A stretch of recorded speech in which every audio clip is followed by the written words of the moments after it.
Hi all எல்லாருக்கும் வணக்கம். Welcome back to our channel. So இன்றைக்கி என்ன வீடியோ பார்க்க போகிறோம் பார்த்திங்கன்னா, இன்றைக்கி வந்து கார்த்திகை தீபம் 3rd டே. ஸோ இன்னையோடு வந்து நம்ம கார்த்திகை தீபம் ஏற்றி முடிக்க போகிறோம். ஸோ இதோடு நம்ம அடுத்த வருஷம் தான் வந்து அதே மாதிரி டே 3 வரைக்கும் கண்டினியூ பண்ண போகிறோம். ஸோ இன்றைக்கி நான் வந்து ரொம்பவே சிம்பிளாக லஞ்ச் முடிச்சிட்டேன்.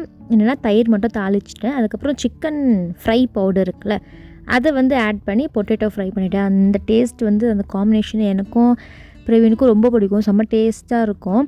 ஸோ உங்களுக்கு யாருக்கெல்லாம் பிடிக்கும்னு சொல்லுங்கள். தயிர் தாளிக்கும் போது எல்லோரும் காஞ்ச மிளகா தான் போடுவாங்க. பட் நான் வந்து பச்சை மிளகா போடுவேனா, என்னமோ அது நம்ம பச்சை மிளகா சேர்த்து சாப்பிடும்போது செம்ம டேஸ்ட்டாக இருக்கும். பட் காரமாகவே இருக்காது. தாளிக்கும் போது ஃபஸ்ட்டு பச்சை மிளகா போட்டுருவேன். அதெல்லாம் அந்த காரம்லாம் அப்படியே போயிடுமா. ஸோ நல்லாயிருக்கும், டேஸ்ட்டாக இருக்கும். அதெல்லாம் அப்படியே சாப்பிட்டு முடிச்சுட்டு பிரவீனும் சாப்பிட்டுட்டு திரும்ப வந்து வேலைக்கு போயிட்டாங்க. அதுக்கப்புறம் போனதுக்கப்புறம் ரியா தூங்கிட்டு இருந்தால நானும் டக்குன்னு போய் ஃப்ரெஷ்ஷப் ஆகிட்டு வந்துட்டு நம்ம நேற்று ஏற்றணும்ல விளக்கு, அதை அப்படியே அதையும் எடுத்து க்ளீன் பண்ணிவிட்டு கொஞ்சமாக வந்து என்கிட்ட பாக்கெட்டில் எண்ணெய் இருந்துச்சு. அந்த பாட்டில் அப்படியே எடுத்து வச்சுட்டேன். வேறு எப்படின்னா யூஸ் ஆகும்னு வச்சுட்டேன். ஸோ அந்த பாக்கெட்டில் இருந்த எண்ணெயை மட்டும் கொஞ்சம் கொஞ்சமாக ஏற்றிட்டு நான் வீட்டுள்ளேயே வந்து இன்றைக்கி விளக்கு ஏற்றிட்டேன். ஏன்னா வெளியே வந்து கொஞ்சம் காற்றா அடிச்சுது. ஏன்னா எப்போவுமே நம்ம வருஷம் வருஷம் பார்க்குறது தானே கார்த்திகை தீபம்னா மழையாக இருக்கும். காற்று நல்லா அடித்ததால் எங்கே போனால் அலைஞ்சிரும்னு சொல்லிட்டு நான் வீட்டுக்குள்ளேயே வந்து விளக்கேற்றிட்டேன். அப்புறம் ரியாவுமே வந்து எழுந்து வந்துட்டாளா, நல்ல வேலை இன்றைக்கி அவள் அழுவலை. எப்போவுமே வந்து ஈவினிங் அவள் தூங்கி எழுந்த உடனே அழுவாள். நல்ல வேலை இன்றைக்கி அழுவவே இல்லை. ஏன்னா நான் வந்து வேலை பண்ணிகிட்ருக்கேன்ல, விளக்கேற்றிட்டுருக்கேன்ல, அதெல்லாம் அவளுக்கு பிடிக்கும் அதெல்லாம் பார்க்குறதுக்கு. அப்படியே அமைதியாக இருந்துட்டா. நான் சிம்பிளாக மட்டும் சின்னதாக ஒரு கோலம் போட்டுட்டு அந்த கோலத்துலேயும் வந்து 3 விளக்கு ஏற்றி முடிச்சிட்டேன்.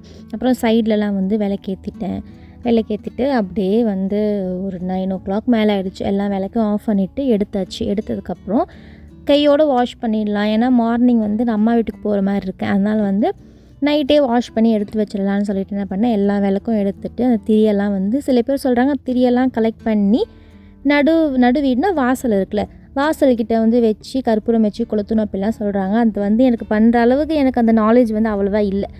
அதனால் நான் என்ன பண்ணேன், திரியை மட்டும் எடுத்து போட்டுட்டு எல்லாமே வந்து நல்லா வாஷ் பண்ணிவிட்டேன். சோப் நல்லா போட்டு வாஷ் பண்ணிட்டிங்கன்னா தான் அந்த பிசுபிசுப்பு தன்மை, எண்ணெயோட பிசுபிசுப்பு தன்மை இருக்காது. நல்லா வாஷ் பண்ணிவிட்டு ஒரு ஒரு கிளாத் எடுத்து நல்லா அதை வைப் பண்ணிவிடுங்க. வைப் பண்ணிவிட்டு நார்மல் பிளாஸ்டிக் பாக்ஸில் வந்து ஸ்டோர் பண்ணிட்டிங்கன்னா நம்ம நெக்ஸ்ட் இயர் வந்து இந்த விளக்கே வந்து யூஸ் பண்ணிக்கலாம். ஸோ நெக்ஸ்ட் இயர் வந்து நான் நிறைய ஒரு 20க்கு மேலே விளக்கு வந்து போடலான்னு இருக்கேன். பார்க்கலாம்.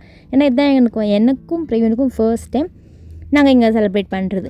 ஸோ அதனால் வந்து சின்னதாக கம்மியாகவே நாங்கள் வந்து பண்ணிக்கிட்டோம். நெக்ஸ்ட் இயர்லாம் வந்து சூப்பராக செலிப்ரேட் பண்ணிடலாம். அதுக்கப்புறம் வந்து நான் எங்கள் அம்மா வீட்டுக்கு போகிறதால ஓகே, இங்கே வந்து கொஞ்சம் பிரவீனோட ஃப்ரெண்டு அவங்க வந்து கொஞ்சம் கம்மியாக வந்து விற்பாங்க. இந்த மாதிரி கம்மியாலாம் இல்லை, நார்மல் ரேட் ஓகேங்களா. ப்ரான் வந்து 200 rupeesக்கும் ஃபிஷ்ஷு வந்து 200 rupeesக்கும் வந்து வாங்கிட்டு வந்தாங்க. அம்மா வீட்டிலேருந்து ரொம்ப தூரம் போயிட்டு தான் வந்து அது வாங்கினோம். ஸோ எங்களுக்கு எல்லாமே வந்து வீட்டு பக்கத்துலேயே வந்துடும். அதனால் நாங்கள் என்ன பண்ணிட்டோம், பிரவீன் வந்து வாங்கிட்டு வந்துட்டாங்க ஓகேங்களா. 2மே ப்ரான் வாங்கிட்டாங்க, அதுக்கப்புறம் ஃபிஷ் வாங்கிட்டாங்க. நல்ல வேலை ப்ரான் வந்து சூப்பராக க்ளீன் பண்ணி கொடுத்துட்டாங்க அவங்களே. அந்த ப்ரானில் ஒரு பிளாக்காக ஒரு த்ரெட்டு மாதிரி ஒன்று இருக்கும் பார்த்தீங்களா, அது தொட்டு பார்த்தா மண் மாதிரி இருக்கும். அதை வந்து க்ளீன் பண்ணுறதுக்கு அவ்வளோ கடுப்பாக இருக்கும் எனக்கெலாம். பட் நல்ல வேலை அவங்களே க்ளீன் பண்ணி கொடுத்துட்டாங்க. ஃபிஷ்ஷுமே சரி அவங்களே சூப்பராக எல்லாமே அழகாக ஷேப்பாக வெட்டி கொடுத்துட்டாங்க.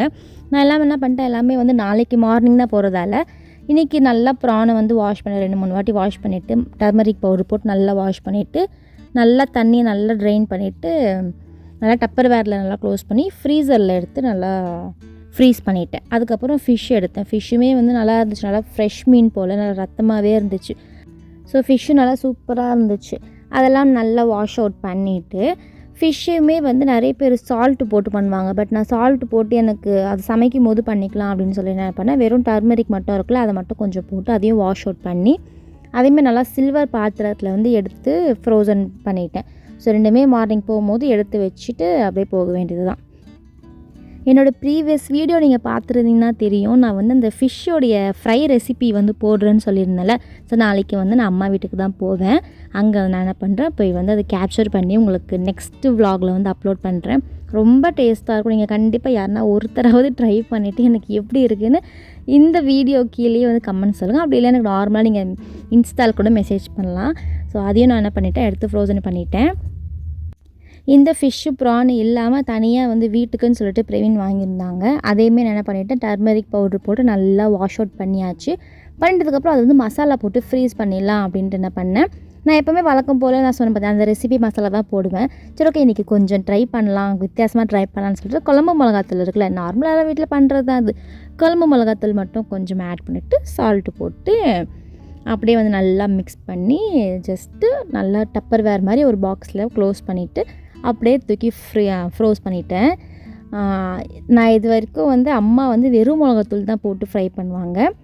அம்மா வந்து இந்த பவுட்ரு வந்து போட மாட்டாங்க. ஸோ நான் ஜஸ்ட்டு என்னுடைய சிஸ்டர் தான் ஆக்சுவலி சொன்னான், இந்த மாதிரி வந்து வெறும் மிளகாத்தூளை விட குழம்பு மிளகாத்தூள் போட்டு ஃப்ரை பண்ணி பார்க்கலாம், செம்ம டேஸ்ட்டாக இருக்கும் அப்படின்னு சொன்னான். ஸோ அவள் பேச்சை கேட்டு நானும் மிக்ஸ் பண்ணி வச்சேன். அது நான் ட்ரை பண்ணிவிட்டு உங்களுக்கு எப்படி இருக்குதுன்னு சொல்கிறேன், சரிங்களா? ஏன்னா வந்து அவங்க அரைக்கிற மசாலா வேறு, நம்ம அரைக்கிற மசாலா வேறு. ஸோ ரெண்டுமே வந்து ஒத்து போமான்னு தெரில. பட் காமனாக இருக்கிறது என்ன, மிளகாத்தூளும் மல்லித்தூளும் காமனாக இருக்கிறது. ஸோ டேஸ்ட் நல்லா தான் இருக்குன்னு நினைக்கிறேன். நான் நல்லா வந்துச்சா நல்லா வரலையான்னு சொல்லிட்டு உங்களுக்கு நெக்ஸ்ட் அப்படியே சொல்லிடுறேன். ஸோ அவ்வளோதான் இந்த வீடியோ. பாய்.